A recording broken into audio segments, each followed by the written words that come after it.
말씀 보도록 하겠습니다. 하나님 말씀은 사도행전 16장 우리 11절부터 마지막 절 40절까지인데 신약성경 215쪽가량에 있습니다. 신약성경 215쪽가량에 사도행전 16장 11절부터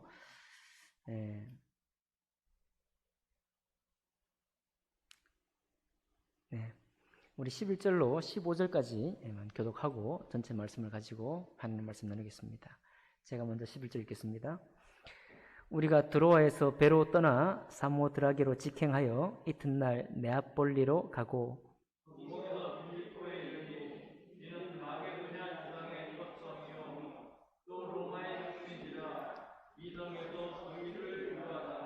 안식일에 우리가 기도할 곳이 있을까 하여 문 밖 강가에 나가 거기 앉아서 모인 여자들에게 말하는데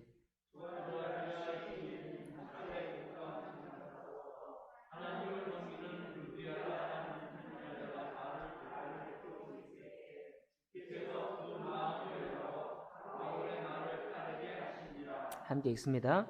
그와 그 집이 다 침례를 받고 우리에게 청하여 이르되 만일 나를 주 믿는 자로 알거든 내 집에 들어와 유하라 하고 강권하여 머물게 하니라. 아멘. 말씀과 예배를 위해 기도하겠습니다. 살아계신 하나님 아버지, 하나님의 복음이 왕성하시고 왕성하여서 또 빌립보라는 낯선 땅에 하나님의 교회가 세워지는 모습을 오늘 봅니다. 주님, 우리의 평생에 주님을 섬기고 함께 교회를 세워가면서 우리에게 또 변함없는 더욱더 또 새로워지는 복음을 향한 그런 사모하는 마음, 간절한 마음, 이 복음을 전파하고 나누고 싶은 마음, 그 마음들을 새롭게 해주시기를 원합니다. 주님께서 우리들 속에서도 동일한 간증이 있도록 역사해 주시기를 원하며 귀하신 우리 주 예수님 이름으로 기도하옵나이다. 아멘. 우리 그 다음 화면 한번 보여주시겠어요? 네. 오늘 빌립보 교회 개척사역이라는 제목으로 하나님 말씀 나누는데요. 이 빌립보라는 지역을 먼저 보겠습니다. 우리가 지금 매주마다 지도를 좀 보고 있죠. 여기가 이제 그리스죠. 지금 오늘날 그리스, 옛날 마케도냐라 하는 땅이고, 거기에 여기가 터키입니다. 여기 터키가 있고, 이 터키에서 여기를 넘어가면 얼마 안 가면 여기 이제 빌립보 성이 도시가 여기 있습니다. 오늘 빌립보에 갔는데 이 빌립보에서 만난 사람이 누구냐면 루디아를 만났습니다. 루디아를 만났는데 루디아가 14절에 보니까 두아디라 시에 있는 자색옷감 장사다 그랬어요. 두아디라는 어디냐면 터키예요. 소아시아 터키에 여기 버가모 교회, 사대 교회에 있는 여기에 두아디라가 있습니다. 그러니까 이 루디아는 영어로 리디아죠. 리디아인 루디아는 이방인인데 이 장사를 하는, 그러니까 사업을 하는 여인이에요. 사업을 하는데 터키 두아디라에서 이 시에서 사업을 하는 여인입니다. 사업을 하는데 아마 거처가 빌립보인가 봐요. 여기서 이제 이렇게 다니는 사업가 루디아. 근데 오늘 두아디라가 새로 낯선데 이 사실 여기 이 터키의 이 교회가 버가모 교회, 두아디라 교회, 서머나 교회, 사대 교회, 빌라델비아 교회, 라우디아 교회 있죠? 에베소 교회하고. 이게 다 어떤 교회죠? 네, 요한계시록에 주님께 책망받기도 하고 때로는 칭찬받았던 7교회예요. 네. 여기 빌라델비아 교회가 뭐 무난하게 칭찬받고 나머지 교회는 다 이렇게 한 교회가 돼 있고 에베소 교회도 아주 칭찬 많이 받았지만 처음 사랑을 잊어버렸다는 그런 말씀으로 책망하시고 했는데 그 중에 하나가 이 두아디라가 있어요. 두아디라. 조금 이따 다시 보겠습니다. 그러니까 이 루디아는 두아디라 시에서 사업을 하는 옷가문, 염료나 이런 걸로 사업을 하는 사업가고 이 사업가를 사도 바울이 여기에서 마게도냐의 첫 성이라고 했는데 네아폴리를 지나서 빌립보에 가서 교회를 개척하는 거예요. 예수님이 복음을 전하는 바로 그 장면입니다. 12절 보니까 거기서 빌립보에 이르니 이는 마게도냐 지방의 첫 성이요 또 로마의 식민지라고 나와요. 자, 오늘 우리가 보게 될 16장 11절부터 마지막 절까지 여기 빌립보가 사실 로마는 그리스가 여기니까 로마는 이쪽이겠죠. 로마가 이렇게 나오잖아요. 장화처럼 나오고 옆에 이게 그리스고 이탈리아가 여기 있는데 이 이탈리아 로마가 세계를 패권을 장악하면서 이쪽 마게도냐하고 터키해서 이쪽 이스라엘하고 여기 북아프리카 이쪽에 이제 이쪽에 아프리카에 있을 거 아닙니까? 북아프리카까지 로마가 통치를 하는데 뭐 한니발 장군들 들어보셨잖아요. 그러니까 그 중에 이 빌립보는 로마의 식민 도시라는 거예요. 그러니까 로마가 지금 빌립보시를 다스리고 있는 겁니다.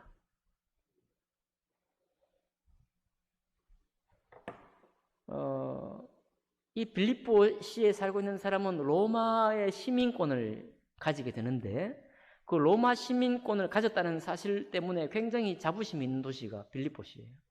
그래서 오늘 아침 여러분 말씀 문자 보셨죠? 우리는 천국 시민권을 가진 사람이다. 그 말을 하는데 그게 빌립보에 보낸 편지 속에 그 말을 하는 겁니다. 그 말 하는 이유가 뭐냐니까 빌립보 교회에 있는 사람들 이미 성도된 사람들도 로마 시민권을 가진 것을 굉장히 자부심 있어서 생각하는 거예요. 네. 그럴 수 있잖아요. 뭐 우리가 지금 최근에는 미국 시민권, 영주권, 시민권 따려고 얼마나 또 애를 씁니까? 이게 많이 강화돼가지고 미국에 유학하려고 해도 면접에서 3번 떨어지면 아예 여행도 못 간대, 미국에. 여행도 지금도요. 여행을 못 간대요. 미국에 들어가지도 못한답니다. 실격이라는 거예요, 실격. 그러니까 그런 데다가 미국 시민권을 가지면 지금도 전 세계, 뭐 북한도 들어갈 수 있잖아요. 보호하니까. 자기 나라의 시민을 보호하니까 어디라도 갈 수 있는 그 시민권이 미국 시민권입니다. 그러니까 무슨 이유가 됐든지 미국 시민권을 가지고 있다는 건 굉장한 지금도 특권이에요. 우리 지금 북한에 사역하고 있는 그 김승일 선교사님도 미국 시민권자예요. 그래서 북한 갈 수 있는 거예요. 물론 드러내놓고 사역하는 건 아니지만 그런 이 시민권을 가지고 이 세계적인 어떤 그 세계법에 적용을 받는 특정 나라의 법만에 적용받는 게 아니라 세계를 이렇게 영향을 미치고 있는 미국의 시민법에 보호를 받고 있는 사람이 된다는 것은 굉장한 특권인 거예요. 근데 똑같은 특권을 지금 빌립보에 살고 있는 사람들이 누리고 있는 겁니다. 그러니까 거기에 대고 바울이 뭐라고 하는가 하면 이 로마 시민권을 가진 사람이 자부심이 있지만 그 자부심보다 여러분과 제가 가져야 될 자부심이 뭐냐? 천국 시민권자라는 것이다 라는 거거든요. 그냥 나온 말이 아닌 거죠. 어마어마하게 지금 이 싸움, 충돌 혹은 이 가치관의 아주 큰 충돌 가운데에서 사도 바울이 그런 얘기를 탁 던지는 겁니다. 그 말을 들었을 때 로마 시민권을 자부심을 가지고 있는 성도들이 생각할 때 어떤 생각이 들겠어요?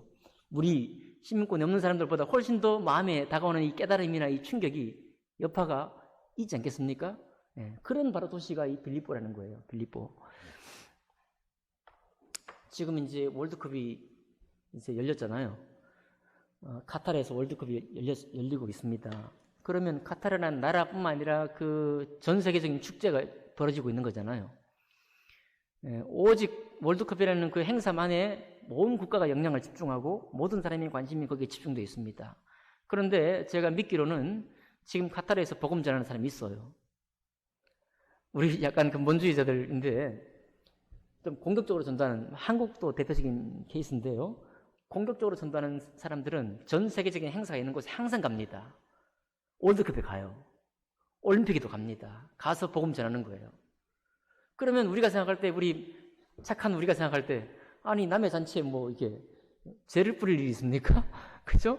모든 사람이 지금 관심이 있는데, 거기에 대고 굳이 이거 해야 되느냐? 우리가, 첫 느낌도 우리가 그런 생각이 막 드는 거예요. 그런데, 우리의 신앙이 막 열렬할 때는, 막 그런데 막 도전하고 싶은 생각이 드는 겁니다. 실제로 우리 청년들 몇 사람하고요, 우리 인천에 아시안게임 할 때, 미얀마 세팍타크로 팀이 세팍타크로 지금 경기하는 시간에 맞춰갖고 갔잖아요. 혹시 기억나시나요? 왜 뭡니까? 공도 준비하고 또 영상, CD 영상 그거 다 공급받아가지고 그거 들고 우리 저기 이담비자매도 그때 같이 가셨죠? 네. 최일상군 뭐 이렇게 몇몇 가서 우리 그런 전도에 특화된 우리 목사님 교회 가가지고 쫙 기도 훈련 받고 또 같이 모여서 잠깐 예배하고 준비하고 그리고 아시안 게임 갔다니까요. 가가지고 막 하는데 미얀마 스파크타클 이미 있는 거예요. 거기 코치도 있고 감독도 있고 한 30명 있는 겁니다. 가서 전도하고 나눠주고 거기에 미얀마 언어로 거기에 이제 그 CD 뒷장에다 썼거든요. 미얀마 언어로 다 붙여갖고 풀칠해가지고 붙이고 그 사람들 중에 우리가 아무런 소식도 듣고 있지 못하지만은 복음과 예수 그리스도를 알 수 있는 그런 통로가 되었으리라 저는 믿습니다. 거기에 수임이 되었다고 믿는데 어쨌든 그것도 벌써 몇 년 전인가 하면 6, 7년 전이거든요. 제가 이제 53이 됐으니까 사람이 참 나이가 들면 들수록 마음이 조금씩 이렇게 그렇게 되는 것 같아요. 물불을 안 가리고 막 이렇게 도전할 수 있는 곳에 가서 도전하려고 했던 그런 마음이 있는데 오늘 우리가 그 마음을 좀 회복하고 싶은 겁니다. 왜냐하면 여기에 지금 이 빌립보 성이라는 곳에 이 기본적인 상태가 말하자면 월드컵이나 올림픽이 진행되어서 모든 사람이 이목이 다 거기에 집중되어 있을 때 복음을 전하는 것과 같은 그런 우리 마음에 이거 해도 이거 되는가? 이 좀 세계적인 잔치에 이런 거 하는 게 정말 마땅하냐? 조금 따로 하면 안 되냐? 이런 우리 마음에 막 이런 갈등들이 있을 만한 그런 약간 갈등 상황이 이 빌립보 교회에 들어간 바울이 들어가서 복음 전할 때 바로 그 상황인 거예요. 그런 마음에 어떤 충돌이 있는 상황이라는 생각을 하게 되는 것입니다. 자, 안식일에 우리가 기도할 곳이 있을까 하여 문 밖 강가에 나가 거기에 앉아서 모인 여자들에게 말하는데, 이 강가에 이제 여인들이 모여서 빨래를 하고 있든지 아니면 이렇게 모여서 회의를 하고 있든지 어쨌든 공동 어떤 장소에서 이렇게 모인 곳에 가서 말하는데 거기에 누가 있었는가 하면 두아디라시 아까 얘기했던 사업가죠? 그냥 여인의 사업가입니다. 요한계시록 두아디라 교회에 대한 책망에 보면 뭐라고 나오는가 하면 하나님은 그 마음과 뜻을 감찰하는 자다 이렇게 이제 나와요. 그렇게 나오면서 두아디라에 있는 교회가 세워서 두아디라 교회가 무엇을 책망하는가 하면 이세벨을 용납했다. 너희가 거짓 선지자인 이세벨을 용납했다. 그리고 음행을 했다라고 막 꾸중을 하거든요. 책망을 합니다. 근데 그 이세벨이 사실은 누구냐면 또 엘리야 선지자 때 아합과 이세벨, 아합 왕이 북이스라엘 왕 아합 왕하고 그 아내가 이세벨이잖아요. 그 이세벨이 엘리야를 잡아 죽이려고 했던 왕이죠. 예, 경제적으로나 군사적으로 굉장히 강간하게 만들었지만 신앙적으로는 혼합시켰습니다. 그러니까 돈과 경제와 군사와 문화적으로 융성하는 과정에서 하나님을 믿는 신앙을 그렇게 대단한 거냐 하고 멸시했던 인물이거든요. 그러니까 이 두아디라 교회가 또 뭘로 유명한가 하면 장사로 유명해요. 사업으로 유명합니다. 사업으로 유명하니까 뭐가 더 많겠어요? 돈이 많은 거죠. 에베소도 그렇지만 두아디라 교회 돈이 많은 거예요.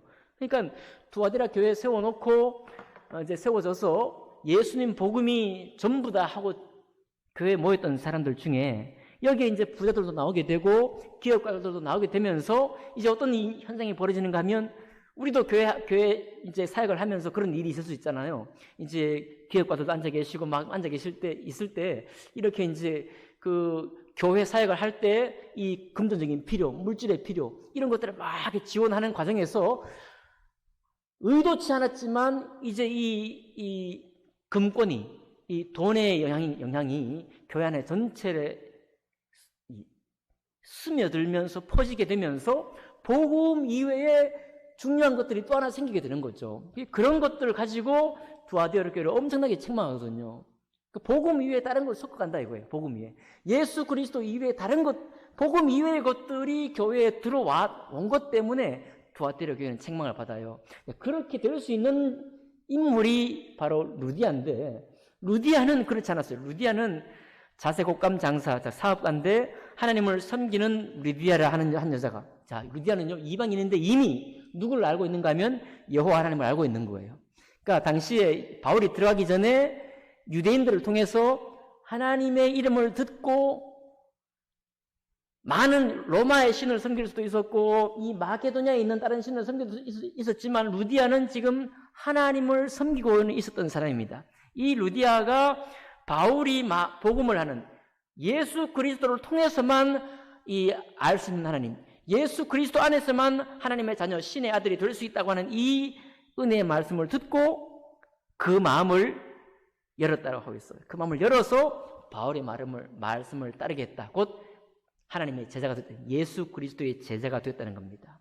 그 제자가 되고 루디에게 나타나는 표징이 뭐냐니까 15절에 그와 그 집이 다 침례를 받고 우리에게 청하여 이르되 만일 나를 주 믿는 자로 알거든 내 집에 들어와 유하라 하고 강권하여 머물게 하니라. 우리 한국 문화하고 유대인 문화가 좀 비슷한 것도 좀 있는 거죠. 귀한 사람을 집에 초청하고 집에 머물게 한다는 거 굉장히 신뢰의 표시잖아요. 사랑의 표시이기도 섬김의 표시고. 예. 여기뿐만 아니라 이제 이 간수장이 좀 이따 보겠지만 이 간수를 맡은 사람도 옥문을 지키던 사람도 놀라가지고 예수 믿었는데 그와 온 집이 예수 믿었는데 이 간수도 마지막에 뭐라고 고백하는가 하면 우리 집에 와서 유하십시오 이렇게 말해요. 얼마나 감사하고 고맙고 또 은혜를 받았는지 자기 집에 이렇게 모시는 것을 보게 됩니다. 그러니까 빌립보 교회에 가서 첫 번째 개종 예수님 믿은 사람이 루디안 사람인 거예요. 교회가 어떻게 세워집니까? 한 사람 믿고 시작되는 거예요. 한 사람 믿어서. 당시에 또 우리 신약의 모든 교회는 이렇게 건물이 있는 이런 교회가 아니라 다 가정교회예요. 루디아가 나중에 우리 16장 40절에 가보면 나오지만은 루디아가 바울이 이제 다른 곳으로 이제 다시 선교행을 떠날 때 루디아의 집에 가서 믿음을 권면하고 말씀을 전합니다. 그 말은 아까 루디아가 기업가라고 그랬죠. 집이 좀 컸겠죠. 그 집에 사람들이 모이는 거예요. 그게 바로 빌립보 교회 중에 하나입니다. 빌립보 교회 중에 하나. 가정교회니까. 자, 루디아가 세워졌습니다. 그러니까 우리가 지금은 한 사람이 예수 믿으면 우리 송포 성서 침례교회라는 교회에 와가지고 한 사람이 더해지는 것이지만 개척하고 선교하고 할 때는 한 사람이 믿으면 그게 바로 교회의 시작이 되는 겁니다. 교회가 개척되는 거예요. 자, 그렇게 해서 루디아가 믿었습니다. 여기도 정말 어쨌든 루디아가 믿은 내용은 자세하게 이 말씀에 나오지 않지만 이미 하나님을 믿었는데 예수 그리스도의 복음을 다시 듣고 새롭게 믿었다는 사실, 이 사실이 되게 중요하죠. 우리가 사도행전 계속 보고 있지만 경건한 유대인들이 예수 믿는 사람이 있는 반면에 예수 믿는 것을 반대했잖아요. 그렇죠? 그런데 루디아는 영접을 했습니다. 자, 그렇게 해서 첫 번째 예수 믿는 사람이 생겼고요. 두 번째가 어디냐면 16절부터 나옵니다. 이건 좀 복잡한데 여기서 이제 이 빌립보 도시의 특징이 나와요. 귀신 들린 요정을 만났습니다. 이 귀신 들린 요정이 제가 지난주에도 말씀드렸지만은 점을 쳐서 주인에게 이 점값이나 또 이런 걸 예언의 이런 값을 받아가지고 주인이 돈을 버는 거죠. 근데 이 점을 어떻게 보는가 하면 귀신 들렸습니다. 여러분, 신 들린 사람은 미래를 이렇게 맞추고 그러잖아요. 과거는 뭐 100% 많이 맞추고 미래도 이렇게 대충 이렇게 안내를 하지 않습니까? 그러다 신기가 있어서. 근데 이 신기 들린 이 귀신 들린 이 귀신이 바울을 따라다니면서 말하는 겁니다. 17절에 읽어볼까요? 17절 시작. 그가 바울과 우리를 따라와 소리질러 이르되 이 사람들은 지극히 높은 하나님의 종으로서 구원의 길을 너에게 전하는 자라 하며. 아니, 맞는 말이거든요? 맞는 말인데 바울이 복음을 전하게 놔두면 되는데 왜 따라와가지고 복음 전하고 약간 쉬었다가 또 전할 텐데 따라다니면서 이 사람들은 지극히 높은 하나님의 종으로서 구원의 길을 너에게 전하는 자라 하고 이 초를 치는 거예요, 사실은. 이 하나님의 말씀이 복음을 전할 때 복음을 전하는 그 순간에 1대1로든 1대 다든지 그 하나님이 전하는 말씀과 그 사람의 심령 속에 반응을 하고 역사에서 믿거나 배척하거나 이런 일이 있는 거잖아요. 근데 복음을 전하기도 전에 그렇게 막 떠들어대니까 바울이 너무너무 피곤해졌습니다.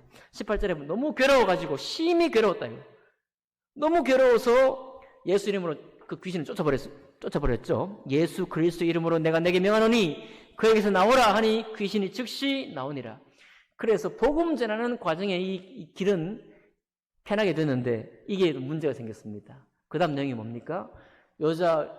이 귀신들 요정 때문에 수익을 내던 이 주인의 수익의 근원이 출처가 끊어져 버린 거예요. 그러니까 이 주인이 바울과 신라, 바울과 신라 디모데를 잡아가지고 관리들에게 넘겨버렸습니다. 넘기는 사는 말이에요. 20절입니다. 이 사람들이 유대인인데, 자, 여기는 어디가 지배한다고 그랬어요? 로마의 지배를 받고 있고, 로마의 지배를 받는 것을 자랑스러워 하는 곳이라고 그랬죠. 그런데 이 사람은 유대인인데, 우리 성을 심히 요란하게 하여, 로마 사람인 우리가 받지도 못하고 행하지도 못할 풍속을 전한다고 고발을 했어요. 로마뿐만 아니라 사실 이 복음을 이 당시에도 그렇고 지금도 마찬가지지만 복음을 전하는 곳에 이 그리스도의 복음을 듣는 어떤 곳이라도 풍습이 다르죠.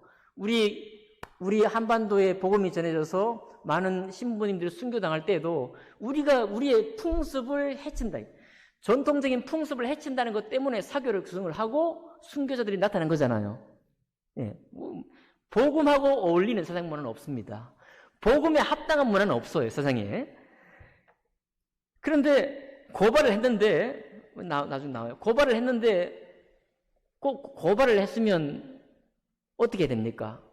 고발한 이유가 뭔지, 왜 고발을 당했는지를 따져 물어야 되잖아요.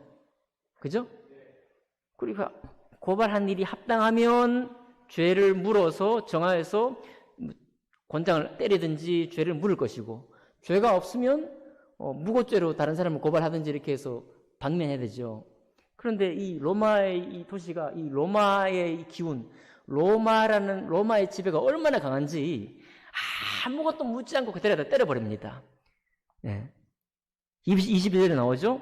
무리가 일제히 일어나 고발하니 상관들이 옷을 찢어 벗기고 매로 치라 한지라 많이 치고 옥에 가두고 난 후에 라고 말하는데, 나중에 37절에 가보면 바울이 이르되 로마 사람인 우리 죄를 정하지도 아니하고 공중 앞에서 때리고 옥에 가두었다가 이제는 가만히 내보내고자 하느냐 아니라 그들이 친히 와서 우리를 데리고 나가야 하리라 한데, 그제서야 이제 벌벌 떠는 겁니다. 바울은 유대인인 동시에 뭘 가지고 있어요? 미국 시민권 같은 로마 시민권을 가진 사람입니다. 바울이 처음부터 로마 시민권을 나 가졌다라고 입증을 보일 수 있죠.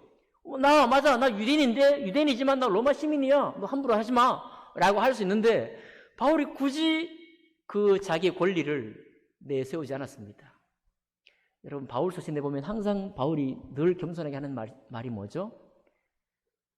나에게 권리가 있지만, 나에게 특별한 권리가 있지만 이 권리대로 누리거나 이 권리들을 다 쓰기를 원하지 아니하고 오직 복음이 전해지기 위해서 내 권을 사용하지 않기를 원한다고 하잖아요.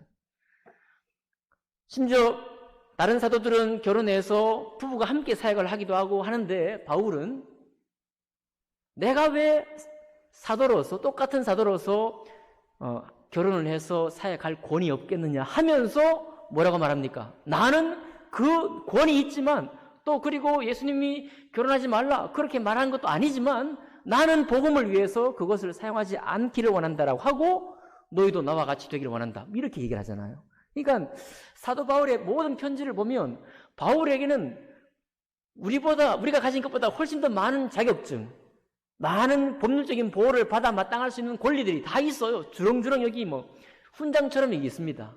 근데 그 모든 것들을 다 딱 떼가지고 집에 책상 위에 딱 내려놓고 복음전을 하는 거예요. 그만큼 사도 바울에게는 순전한 복음이 일하는 것만이 진실한 성도를 낳게 되고, 그 순전한 복음에 반응한 사람만이 하나님을 끝까지 섬길 수 있는 진실한 성도가 된다는 것을 너무 잘 알고 있었던 거예요. 어쨌건 여러분, 죄를 묻지도 않고 그저 때렸습니다. 이 말은 이미 이 빌립보라는 도시가 그만큼의 분위기가 되어 있는 거예요. 로마에 대항한다든지 로마의 가치관에 어떤 반대한다, 그냥 말만 듣고요, 로마 풍습 로마 시민인 우리가 따르지도 못할 풍습을 전한다는 말만 듣고도 때려도 될 만큼 이미 빌립보 이 시 자체가 완전히 로마화된 겁니다. 그리고 로마화된 것을 자랑스러워하는 사람들이 모인 곳인 거예요. 거기에 가서 복음을 전하고 있는 겁니다.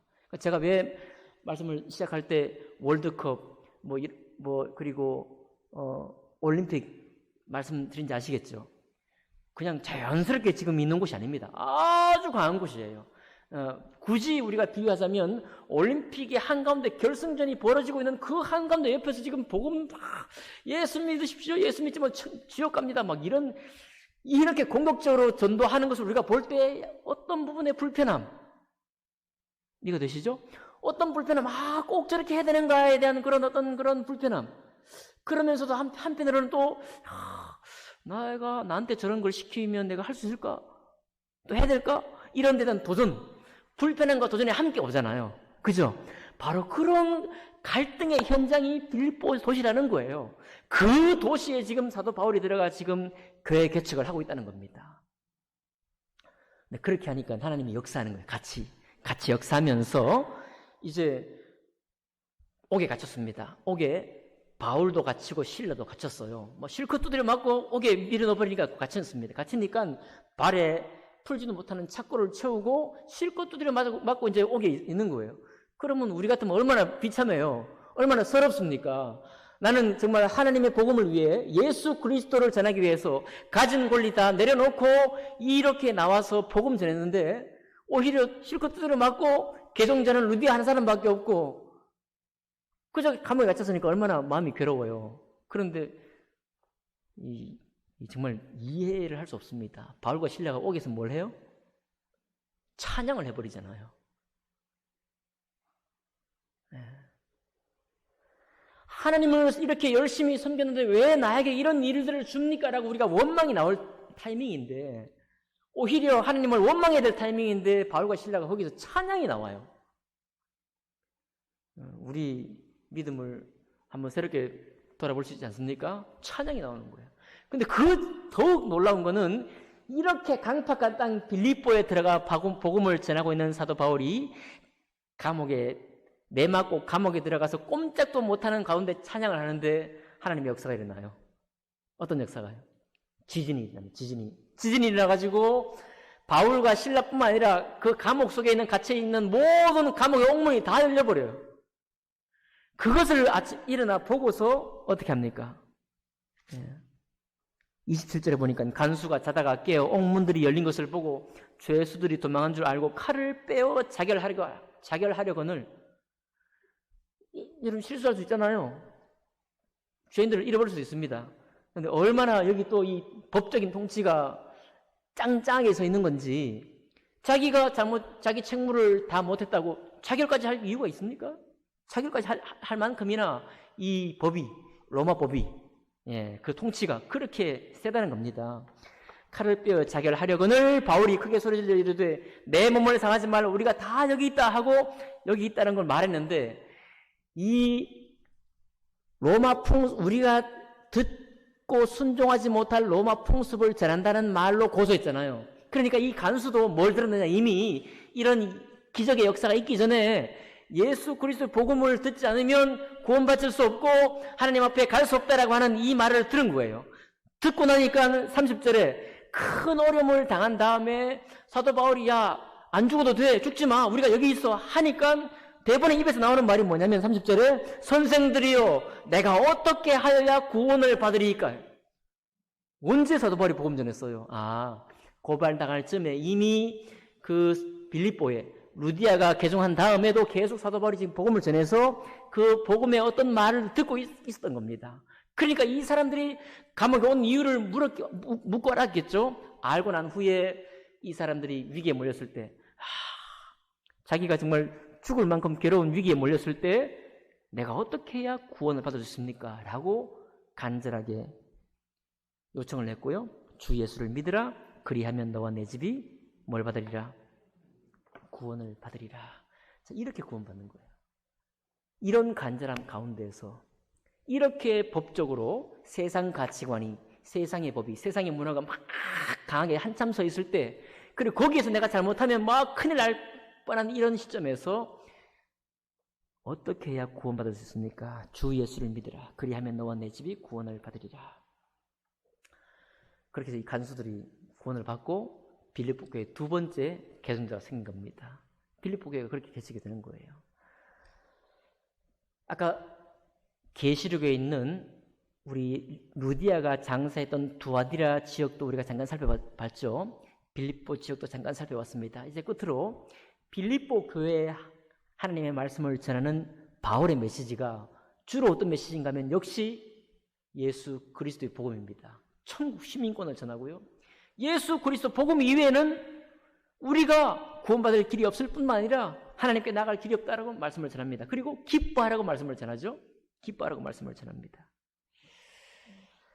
빌립보 교회 이 개척될 때부터 그리고 바울이 떠나 다른 교회, 다른 지역에 가서 선교 여행을 하는 과정에까지 이 빌립보 교회는 위기가 또 있는 겁니다. 여기도 마찬가지 똑같습니다. 여전히 빌립보 교회 간수들만 오겠습니까? 여기에도 관원들이 들어올 수 있죠. 로마의 시민권이 된 걸 자랑하면서 들어온 사람도 있겠죠. 그런 사람들이 교회를 어지럽히고 다른 어떤 가치관을 계속 교회에 이렇게 넣으려고 할 때 끝까지 사도 바울이 무엇을 주장하는가 하면 시작부터 그리스도, 중간도 그리스도, 마지막도 그리스도예요.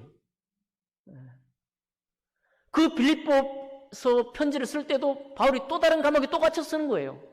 감옥에 또 갇힌 채 쓰는 겁니다. 나는 내가 이 갇힌 것 때문에 여러분 실망하지 마세요. 나는 여기서 기쁩니다. 여러분도 기뻐하십시오. 복음을 위해서 고난받는 것을 기뻐하십시오라고 말하는 거예요.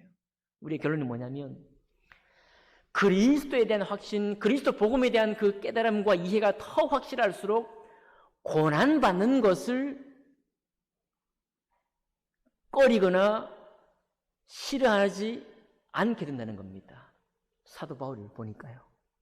복음에 대한 이해가 더 확실할수록 고난받는 고난의 현장 가운데서 찬양을 하고 고난으로 지금 깊이 괴로운 그 과정에서 도리어 그럴수록 예수 그리스도 복음에만 의지하는 사도 바울의 모습을 보게 됩니다. 찬양을 하는 거예요. 아, 그렇구나. 복음이 옅어지고 세상 문화와 가치가 자꾸만 들어올수록 복음을 위해 수고하는 것이 자꾸만 민망해지고 복음을 위해 일하는 것이 자꾸만 좀 이렇게 되고 뿐만 아니라 그런 어려운 가운데서도 애써 복음을 전하다가 내가 어떤 경제적으로나 우리의 삶에 어떤 길이 막히게 되면 원망이 나올 텐데 도리어 그 원망이 나올 지점에서 하나님을 찬양하게 되는 이런 이 마음의 여유, 이런 마음이 어디에서 왔을까요? 어디에서 왔을까요? 바울이 미국 시민권처럼 로마 시민권도 가진 사람이고 얼마든지 자기가 그 어려움을 당하기 전에 모면할 수 있는 자격증을 다 가지고 제시할 수 있는데도 불구하고 그거 하지 않고 겸손되게 섬기는 그 비밀이 도대체 어디에 있을까요? 바울의 복음은 늘 자랐을 뿐만 아니라 항상 자랄 때마다 그리스도의 은혜가 자꾸만 날로달로 새로워져 갖고 더 풍성해졌다는 겁니다. 오늘 여러분과 제가 여기 신앙생활을 하는 가운데 있지만 우리도 세월이 지날수록 우리 마음에 이 삶이 자꾸만 우리를 치고 들어옵니다. 삶의 필요와 삶의 이유, 삶의 어떤 모든 풍요가 우리를 자꾸만 이렇게 와요. 제가 늘 말씀드리지만 우리의 삶을 향유하는 권리가 우리에게 있죠. 그래서 우리의 삶을 향유하는 것이 맞습니다. 더 많이 향유하시기 원해요. 제가 늘 말씀드리지만 그런데 향유하는 걸로 끝내면 안 되고요. 향유할 수 있다는 것이 내가 예수 믿은 이 복이구나라고 마침표를 찍으면 되는 것이 아니고 향유하는 가운데서도 언제나 예수 그리스도의 복음을 위해서 고난받아도 될 만큼의 우리의 가진 이 복음, 그리스도에 대한 믿음, 말씀에 대한 이 풍성한 이 확신이 우리 속에 있기를 간절히 사모할 수 있기를 원합니다. 그럴 때 우리가 신약에 있는 말씀하고 사도들의 행동과 삶을 우리의 삶과 괴리된 것으로 보지 않고 자꾸만 함께 한결같이 같은 방향으로 가는 삶으로 우리 스스로를 이해할 수 있게 돼요. 그렇지 않으면 자꾸만 사도들의 삶과 우리 삶이 괴리가 생겨요. 자꾸만 이 분리가 됩니다. 두아디라 교회에 전했던 우리 주님의 이름은 나는 마음과 그 속뜻을 감찰하는 사람이다라고 전했던 그 말씀을 기억합니다. 여러분, 우리 신앙생활이 풍요롭고 더 복된 삶이 되기 원하지만 우리의 삶이 복음 이외의 것, 예수 그리스도 이외의 것에 너무 많이 이렇게 천착이 되어 있고 혼합이 되어 있다고 한다면 오늘 우리 마음을 감찰하시고 우리 속뜻을 아시는 그 주님의 주목하심을 기억하시면서 다시 우리를 순전한 복음으로 돌이킬 수 있도록 그렇게 수고하고 간구하는 여러분과 제가 되기를 주님 이름으로 축복합니다. 기도하겠습니다.